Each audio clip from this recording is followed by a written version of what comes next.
Abdur Rahman ibn Auf রাদিয়াল্লাহু তাআলা আনহু 10 জন জান্নাতের দুনিয়াতে বসে যে 10 জন সাহাবা জান্নাতের সুসংবাদ পেয়েছেন তাদের মধ্যে একজন, আলহামদুলিল্লাহ বলেন।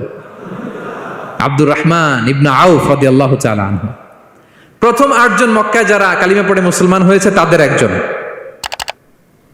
তার স্ট্যাটাসটাকে জেনে নেন।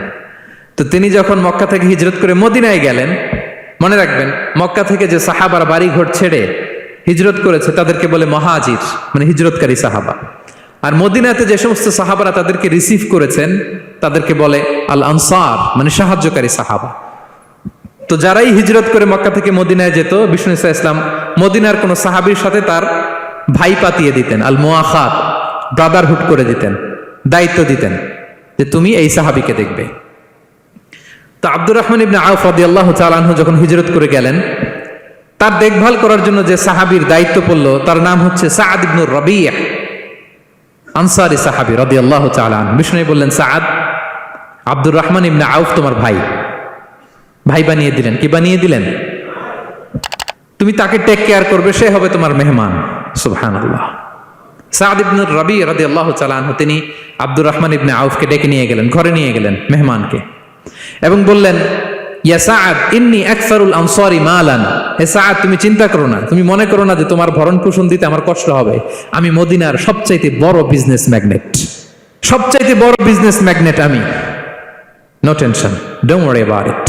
টেনশন নিও না, আসো, তোমার জন্য আমার কি প্রপোজাল শোনো।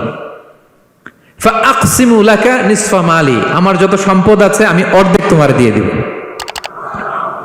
সুবহানাল্লাহ। এত আসতে আপনার বাড়িতে কেউ মেহমান হলে করতে পারবেন এরকম? আল্লাহ, কেমন প্রেরণার বাতিঘর তারা। ফাআকসিমু নিসফা মালি, হে আব্দুর রহমান ইবনে আউফ, আমার অর্ধেক সম্পদ তোমারে দিয়ে দিব। এখানেই শেষ না, এরপর বলতে লাগলেন, আমার অনেকগুলো স্ত্রী আছে, তুমি কোথায় যে মেয়ে খুঁজবা, প্রস্তাব দিবা, এত ঝামেলার দরকার নাই।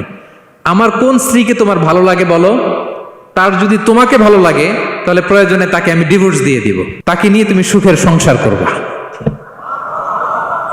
আল্লাহু আকবার, আল্লাহু আকবার। অর্ধেক সম্পদ দিয়ে দিব, আমার একাধিক স্ত্রী আছে, কাউকে যদি তোমার পছন্দ হয় এবং সেও যদি তোমাকে পছন্দ করে প্রয়োজনে তাকে ডিভোর্স দিব।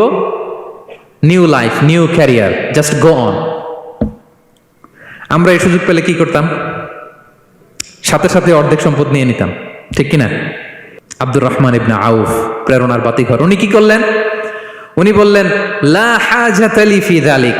আমার ভাই, তুমি যে বলছো সাআদ ইবনে রাবি, তুমি যে এত চমৎকার প্রপোজাল দিয়েছো, এতেই আমি খুশি।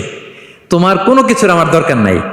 বারাকাল্লাহু লাকা ফি আহলিকা ওয়া মালিক, আল্লাহ তোমার সম্পদে বরকত দেখ, আল্লাহ তোমার পরিবারেও বরকত দেখ। তবে একটা কষ্ট করতে হবে, সেটা কি? আব্দুর রহমান ইবনে আউফ বললেন, দুল্লানি ইলা সুক, just show me the way to market. মদিনার বাজারটা কোথায় এটা একটু দেখায় দাও।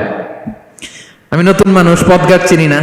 দুল্লানি ইলা সুক, just show me the way to market of Medina. মদিনার বাজারটা কোন রাস্তা একটু দেখায় দাও। আল্লাহু আকবার। সাআদ ইবনে রাবি বললেন, এই তো মদিনার বাজার। উনি যে কিছু ঘি কিনলেন, পনির কিনলেন, কিনে বিক্রি করলেন, প্রফিট করলেন। ওই প্রফিট দিয়ে আরো বেশি করে কিনলেন, আবার বিক্রি করলেন, প্রফিট, আবার বিক্রি করলেন, প্রফিট। এই কেনা বেচা করতে করতে 1-2 মাসের মধ্যে উনি মদিনার one of the biggest business magnate হয়ে গেলেন। আল্লাহু আকবার। কি হাড় ভাঙা পরিশ্রমই না তারা করেছেন।